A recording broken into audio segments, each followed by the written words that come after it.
Well, good evening, everyone. It's a great blessing to be here. I'm very thrilled about a new Chesterton Academy starting in Wichita Falls, Texas. Last night, I spoke at a Chesterton Gala in Omaha, Nebraska, where they're starting a new school next year. And I got up at 5 a.m. this morning and took a direct flight to Dallas through Atlanta.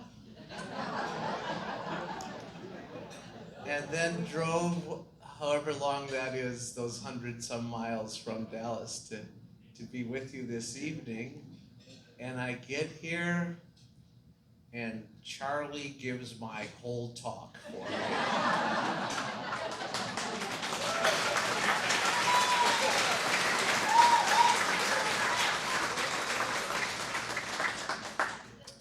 So are there any questions?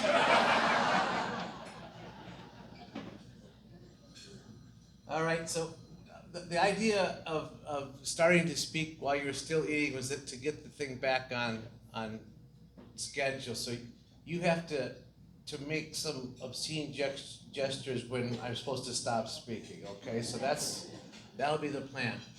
I'll just keep going until then. But I should probably tell you the story about the guy who wanted the job at the zoo, right? Yes. He goes to the zoo and he applies for a job. The zookeeper tells him, "We don't have any openings for anything whatsoever." And he says to the zookeeper, No, you don't understand. I want to work at the zoo. That's what I've always wanted to do. I'll do anything."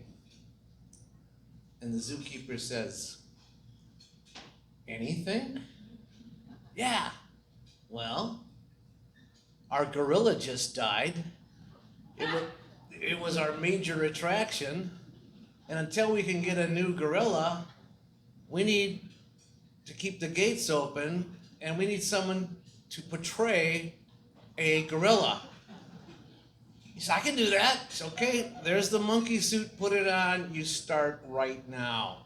So he goes out into the gorilla exhibit and does a very credible job performing as a large ape and swinging from the branches, etc. In fact, he's got a tree with the branch going over the fence into the lion's exhibit, and he goes over there and rattles the branch and harasses the lion. The lion goes, "Arr!"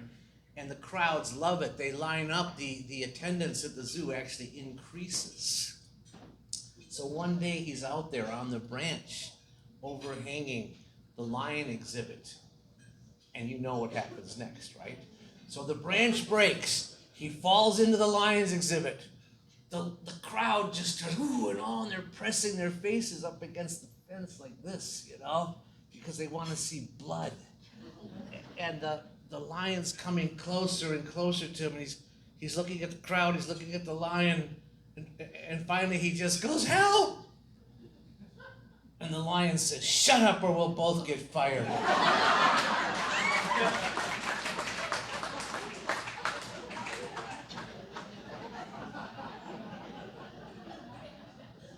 Okay, so why did I tell that story? What's that got to do with anything here? Well, because G.K. Chesterton says that man is the only wild animal. A good Chestertonian paradox. Man is the only wild animal. Because all of the other animals in God's great animal kingdom are very predictable. We have sciences devoted to each branch of the animal kingdom, studying their behavior, which is very measurable and predictable. Whereas all the human sciences, such as sociology and anthropology and economics and psychology, they all fail at a certain point because man does something unpredictable. At some point, he will either disappoint you, which is heartbreaking, or he'll surprise you, which is thrilling. Because only man has that characteristic known as free will. And that's why a science of man is impossible. Because science is an exacting thing. It measures exactly, and human behavior just doesn't quite measure up. As Chesterton says, the expert is right 9 times out of 10, but the 10th time comes. And so we, in a classical education, very much limit our study of the human sciences, which are new on the block. That's definitely the new girl that just moved in. Whereas we study the classics. And yeah, we study science. We study science. We start by looking up at the stars, which is the first thing that helped science begin. And as Chesterton said, we can predict the stars, but we can't predict the clouds. He said that 100 years ago, and he's still right. Mr. Weatherman is wrong more than 9 times out of 10. And yet, we keep giving him his paycheck the next day. But yeah, and we study the physical sciences because God's creation is orderly. And it was the Catholic Church that developed what it has become, modern science, because these early Catholic philosophers and scientists knew that God had created an orderly creation. And so when you're studying science, what are you studying? You're studying the mind of God. You're studying God's creation. You're studying God's hand in his physical work. And that's why art and science are connected to each other. And in most schools today, as soon as a student shows any inclination towards art, he is shunted off to the art department where he will, rot and die, right? And then if he shows any interest in science, he is eagerly escorted to the math tech department so that he will, of course, make lots of money and make the country great, because that's all that matters is technology, right? So we are creating students that are as narrow-minded as they possibly can be, because we're teaching them to specialize when we're supposed to be giving them an education for their whole person. For their whole person. G.K. Chesterton says, the one thing that is never taught in any of our public schools today is that there is a whole truth of things, and that in knowing it and speaking it, we are happy. Frank Sheed said, if you want your audience to learn anything, you have to say it 3 times. Because the first time you say it, they'll do what you just did right now. They'll go,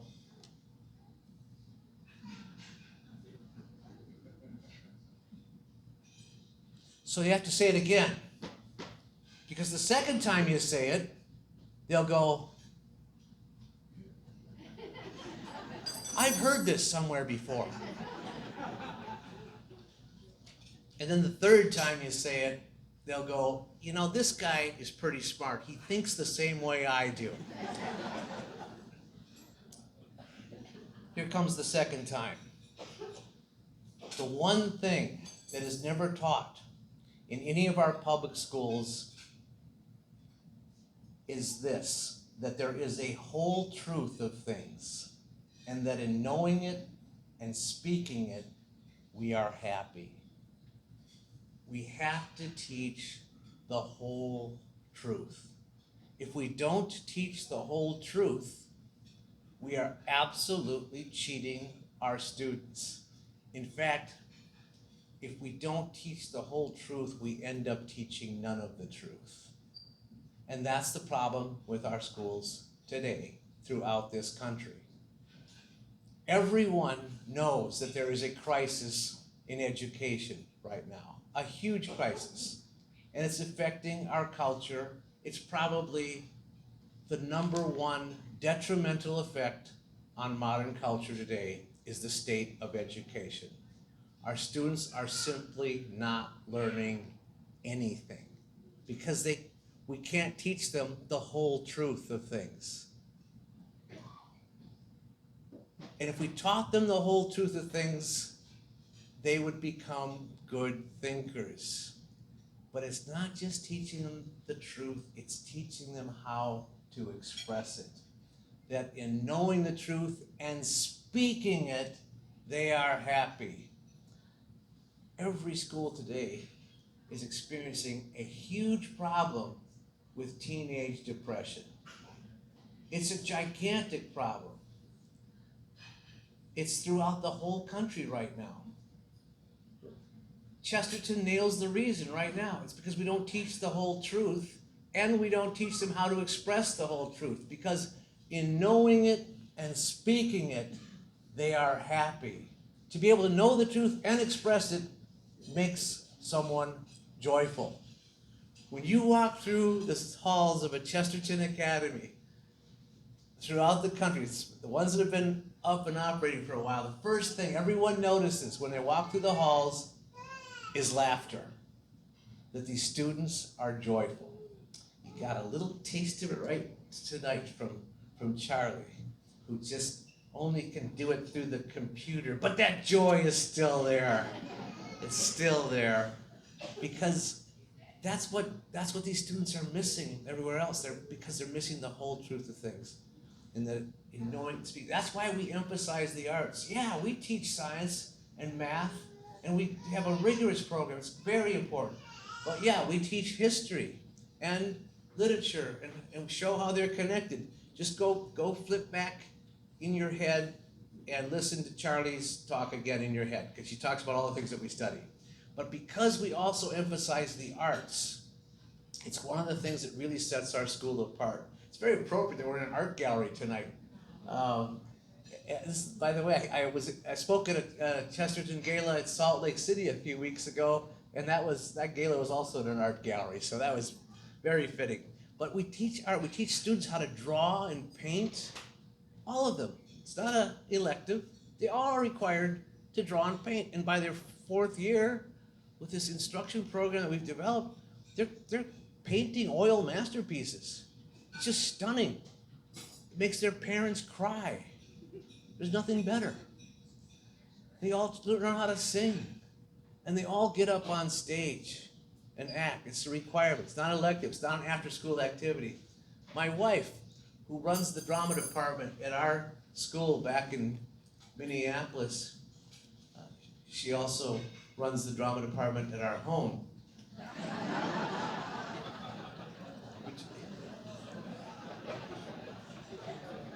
She says that drama is the most Christian of all the arts.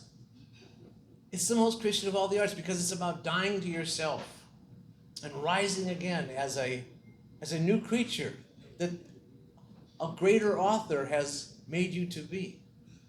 It's about working together with a group of people, which is an illustration of the body of Christ. That every part of the body is important, but the parts aren't the same. And the eye and the hand do a different function, but if one part screws up, the whole body suffers. One kid doesn't learn his lines, the whole body suffers. But they all learn their lines, especially when my wife's directing them. She makes these Texas football coaches look like Nancy boys, I'm telling you. That's why they love her. She's tough. And then here's the best part. It's about the word becoming flesh. That's what drama is. It's the words on a printed page coming to life on stage. That's why we do drama. But you know what? We do drama because these students are studying the truth. They're learning their theology and their philosophy and their logic and their reason and their faith, but they have to be able to stand up and proclaim that faith. And the stage gives them the confidence and the ability and the skill to do it. It's the whole truth of things and learning how to speak it. They are happy. The essence of a classical education, of course, is truth, goodness, and beauty. Truth is under attack in our society. We know that. But our students have to learn the whole truth. Goodness is under attack in our society. We know that. We are legislating unnatural laws. We're trying to make natural law go away by making laws against natural law. Goodness is under assault in our society. But we teach virtue because one of the great classical lessons, going back to Plato, is that there's a connection between virtue and happiness. And that if you are good, you will be happy. But we have to teach them that. And we have to argue with people about that. And then beauty. Dostoevsky says, beauty will save the world. Chesterton has a corollary. He says, beauty is unanswerable. When you teach these students not only how to appreciate beauty, but how to create beauty, that is powerful, and that is unanswerable. The arts and the entertainment field today is one of the most influential things in our society. We better start preparing our students to participate and take a leading role in creating the kind of entertainment that we need for the future that will actually edify people and not just lead them to hell. Right now, our culture is collapsing. When they study history at a Chesterton Academy, they see how the great civilizations fell. And they fell, each one of them, because of sexual immorality. And we're watching that happen right before our eyes right now. So we can do one of two things. We can wait for it to fall, wait for it to collapse, and then try to start to rebuild it out of its ruins. Or we can start rebuilding it right now, before it falls, so that when it does, we will have a head start. And what you are part of, right here in Wichita Falls, is a grassroots movement that is spreading across the country and to other countries now, where parents have taken control of their children's education. We're giving them a great classical foundation so that they know traditional truth and value and beauty. And that's what will save civilization. And we are entering a new dark ages. It was the Catholic Church that led us through the last dark ages. And we're going to have to be prepared to do that all over again. And it's going to be a joyful experience. We're going to do it with great joy. This network that's being formed, it's happening all over the country. 60 schools next fall. We'll probably have another 15 in 2024. It's very likely that by 2025 we could have close to 100 schools. And they're growing, and God is blessing them. And yeah, there's all kinds of opposition and all kinds of obstacles and all kinds of difficulties. And it just took 12 guys to start spreading Christianity 2,000 years ago. And they had a few conflicts. We're going to probably have a few ourselves. But I want you to know I'm thrilled to be part of this with you. And God bless you for taking the step of faith here in Wichita Falls. I will be praying for you. Please pray for me and the work of the network. Let me tell you one more thing. A great line from Chesterton, talking about Dante. One of the things that we read at Chesterton Academy, we read the Divine Comedy. Chesterton says, it's not always wrong to go down to the lowest promontory like Dante and look down on hell. It's when you look up at hell that a serious miscalculation has probably been made. God bless you.